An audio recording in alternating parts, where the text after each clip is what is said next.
Daghan kayong importanteng pagtulunan nga gihatag si Kristo karon sa atong ebanghelyo o lakip sad sa atong pagbasa.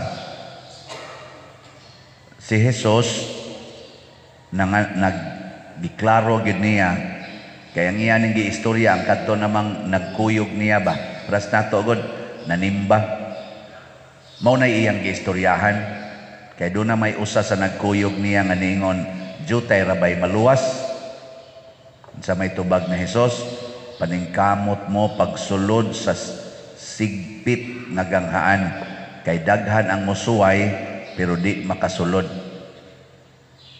Daghan ang musuway pero dili makasulod. Nya, doon na sa siya giingon nga mura sa kahibulungan ba? Siya kamo ingnon raon niya amos agalon nga wa ko makaila ninyo. Nya dayon mo gingon mikaon man may kuyog nimo, miinom man may kuyog nimo, nanudlo man ka, naminaw man mi nimo, pasabot ni simba man mi, ni kalawat man mi, nangumpisal man mi. Moingon ako nung Ginoo, wa ko kaila ninyo mga dautan. Katok makuyog ito niya. Plus karon ba? Kamu kuyog mo mo Ginoo karon no? Kita kuyog man ta. Bisan patingin mo ingon ko, nagmisa man ko. Doon na pagani kuno mo ingon sa lain sang gospel mo ingon kuno naghingilin mamig mga yawa nagayo mamig masakiton sa imong ngalan ang itubag kuno gyapon sa Ginoo wa ko kaila ninyo ingon sa ning diya sa kong kilid nag-serve man misa kanunay wa ko kaila ninyo wala ba mga lektor may kaito na kong pagkabasa Lord wa ko kaila nimo may ito na kung pagkakanta ang salmo wa ko kailan yung pahawa diya dautan pero doon na sa mga bot ko no gikan sa lain-laing mga lugar habagatan, amihanan, kasadpan di na to mga tao nga kanang kuyog niya pero mga bot ko no nya musod na to kuan kay no kuyaw kay nistanan nga kadtong na nag-standby dito katong way simba-simba inigabot ato dito mao na hinuy ni sud ngadto sa Ginoo nya kini gasigig simba sige pagyog palit og slat tuwa ra gawas kuyog sa namaligyang slat tuwa dito sa gawas hasta looy matod ba Kristo maghilak niya mo magkagot inyong ngipon magtan-aw ni Abraham, ni Isaac, ug kinsa pa to ni Jacob, ug sa mga santos, mga propeta, ug sa daghan nga mga bot nga gikan sa kasadpan sa silangan luya no? Nya ngano man duna day balaod ang Ginoo importante kayo. Unsa man? Ang nahiuna karon maulahi. Ug ang naulahi mahiuna. Unsa man ang balaora? Sabot mo ito giyon sa ito pagsulti dire. Og unya kadtong naulahi karon mahiuna og daghan usab nga karon nahiuna maulahi. Unsay pasabot ang nakasabot malangit. Unsay pasabot? Wa mo kasabot. Wa gyud.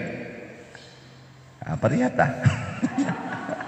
Usa pagsabot sudah ang naulahi mahiuna, ang mahiuna maulahi. Atong kuan ba si dia pa to diri Brad Henry wa man mo simbar Brad Henry kani bangsa nagkuanto ani mga grills ba. Dia toy kausa nga nag-meeting na mo gud sa kanang among COVID nya ni share siya. Dito sa ilam tig pistam ting ito nga diha sa iyang mga tao niya nihatag sa siya iyang kaugalingong sharing ba ingon din siya kani mo gini akong prinsipyo nga daghan nga naisubra pero kuwangan nasay uban nga kuwangan pero sobra siko kunahon na unsaon gani pagting unsaon jud ka ani gay hisgot man siya bahin ani bang income ba kaning income siya tinudanay baya na may mga tao nga sobra pero kuwangan na say kuwangan pero sobra Tungwa na lang ko naguna-huna ato. Mumaol sa niya, daghang naulahi, nahiuna, naasay daghang nahiuna, maulahi. Ang akong ubos aning pangagpas, ano sa man? Ang Ginoo, why schedule? Wa say timetable ba? Di sa kamaong mo ihap og oras. Ang iyang giihap, binuhatan. Binuhatan. Dili oras. Niya ang Ginoo sad, di siya maghuna-huna sa imong nangagi nga mga binuhatan. Ang kanunay niyang tan-awon, ang imong gibuhat karon. Di ba? Anang litan. Karon, simba mo. Unsa man ni? Kinsa may mas duol ninyo sa Ginoo? Kamo o kadtong nangatog pa dito? Sa inyong paminaw, karon ba karong orasa, kinsa may mas duol? Kamo. Kay nagsimba man mo. Ako mas duol sa ko. Kaysa katong na naghagok pa dito, ana, agas pang laway dire. Ana. Unya pa mang mata ika alas 12 sa udto. Kay kutob sa alas 4 kadlawon, siging TikTok, ana. Kadto sila mo'y awahi. Kamo din ako, nauna na ta. Ano? Karon, pag-uli ni mo sa inyo. Ikaw ba? Pag-uli ni mo, purti man imong yaw-yaw atong wap amo mata. Muingo ka, kamo, wag mo mga usab, maulang yapon mo. Di pagyud mo manimba, di pagyud mo musabat og rosaryo, sige lang mo ng cellphone, porti pa niyong tapulana. Ako, gikan ako simbahan, pagbalik na ko, di alang yapon mo mga panuwaya mo. Hamana ka. Niya, katusang naminaw, moingon ni mo, ay, sorry kayo, ma, sorry jud kaayo. Sorry, niya buanga ka. Sige lang kag sorry. Kinsa naman roy dool ninyo sa Ginoo?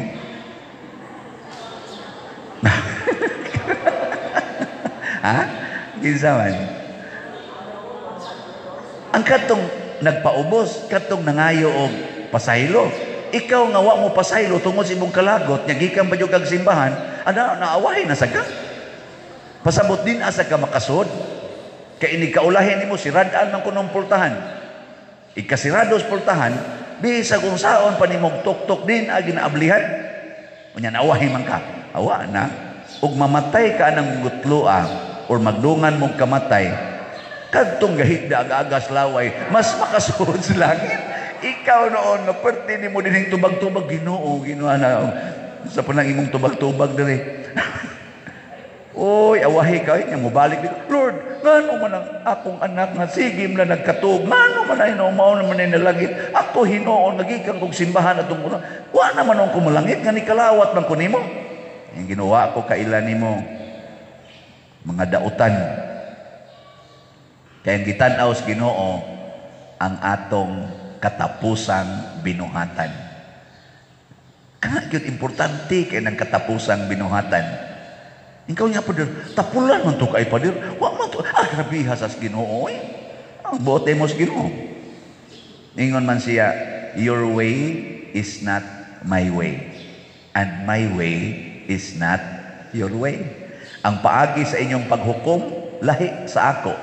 Ako maghukom sa inyong kasing-kasing.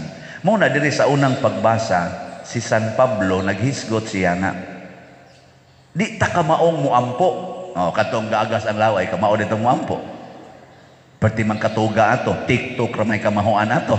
Ana ra mga Facebook, anong takilid-takilid, ana selfie nga kanire picturean, nya i-upload. Ana, mga buangon na sila. Kani picturean, usay kanirang liog mo'y picturean, usay kanira sa dinhi, ni-upload, tanaw sang pare. Natawa sa akong kilid, tanaw sa dinhi sa padre. Anong di ang tanaw nga, mata. Pero, ang iyang katapusan nga gibuhat, nakaamgo man siya, nakapangayo man siya, sorry, nagtanaw man Ginoo atong kasing-kasing, nya kinsa pagimutabang nato ang Espiritu sa Dios. Ang Espiritu sa Dios mo'y muampo para nato.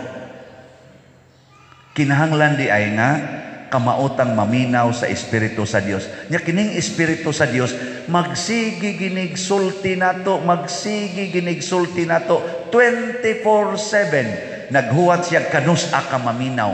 Mo bitan nga niingon si Kristo, kung makasa mo batok nako pasayloon ta mo, makasa gani mo batok sa Espiritu Santo, di gyud mo mapasaylo. Nga naman, kaya ang Espiritu Santo sige ginaghungong nato, di siya kapuyan, di siya maluya, sige gyud tuktok nato. Sige na, dawatan ako, paminawan ako, paminawan ako. 24/7 ang Espiritu Santo. Espiritu ko na siya. Ni ago na siya sod nato. Nya inig paminaw nimo sa Espiritu Santo, papastanan nimong sala. Adto din ka ngadto sa Ginoo. Ing kaunya pa sadaan mo ko, ay lagi kabalaka kay ang Espiritu Santo sige gina siyang tuktok. Awa mo kasabot. Ana na. Mura gahuwat lang magkanus ablihan ba. Gitawag ko ng Espiritu Santo og ocean of grace. Kana bitang divine mercy. Mo man na. Nganong ang divine mercy mukuan man musud man nato because of the power of the Holy Spirit. Paglabay og botilya ngadto sa dagat nya siradig maayo, makasud ang tubig. Ha? Di oy. Kamo man mo bright man day kay mo. Okay, paglabay og botilya nya kuha istabon nig-ana ikuha nimo na tubig. Na kay ocean ko na, porti ko nang daghanang tubig. Moro sa na ang Espiritu Santo. Inig-ablis atong kasing-kasing kay mo welcome taniya, punon taniya sa tubig nga makalinis, makalimpyo sa atong kalag. Ablihi lang. Nakaroon kinsa may makapaabli ani. Nindot kaayo kay naatay mahal nga Birhen Maria, kinsa asawa sa Espiritu Santo, esposa sa Espiritu Santo. Muna karon month of the Holy Rosary, ang magsigig rosaryo suod kaing Maria, abli sa nagkasing-kasing, sige sa nagsuod ang Espiritu Santo. Kanang magrosaryo, muna makigsuod gitang Maria. Kamo suod mong Maria, sige mong rosaryo. Oy, matapos na lang Oktubre, wagin mo karosaryo tingali, isip pamilya, no? Gabi ibitaw nagrosaryo mi dire ang staff ba, nagmeeting man mi. May gani-ganing atong treasurer Sister Nara kay mao gyud namugos, wa man ko magunahon na nga magrosaryo mi kay meeting ko na sus, dugay na sa kini mahuman. Ni hapon na tayo man meeting dayon. Ingon siya, "Pader murag dugay-dugay na gitang wa na ka rosaryo isip kan ba mga personnel dire." Magrosaryo ta pa dire. Mas mayo pa ang dili pare kay gusto pa rosaryo ang pare. Meeting. Oto nagpasalamat siya, salamat kayo na nagpahinomdom nako. Amo to rosaryo ni. Abutan kin taon big mga hapit alas 11 sa gabi sa among meeting. No? Nya usas among na meetingan ang kanini ang pagtapos nato sa atong month of the Rosary. So ato ning tapuson natong culmination karong Domingo, Pizza 31. Doon na ta din himuon nga Holy Mass, kaning High Mass, kung celebrated Mass, ang kamera man sa duha, si Father Arnel magunay-unay. So wa tay misa sa alas 7 gabi karong Domingo. Ang alas 7 gabi atong gi-cancel, ari na ang misa sa alas 5 sa hapon. Karong Domingo, Pizza 31, alas 5 ras hapon atong misa. Ana, niya, kuha na siya, High Mass, niya iguman ana, na dentay Living Rosary diha sa gawas. Amo to, kanus at mahuman, ang PYCC, ang atong uban pang choir, o uban pa, mo'y kuha na. So akong imbitaron ang mga mandated organizations nga, may tagnaasad ta, to culminate aning atong kanini ang Rosary, month of the Rosary. Nindot no?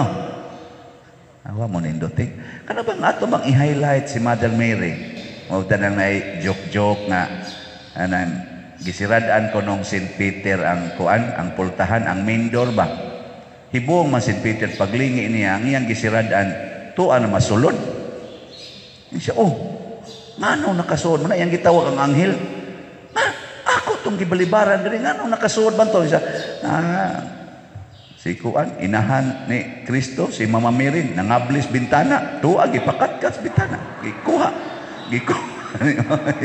Ang nga bintana, gipangablihan niya, ari ka rin, sakay, susi, ako ko kang gigakos, ari, ingon ko no si Peter, tansan ning inahan na, adi man kabalibad si Peter, kay Mama Mary ko na.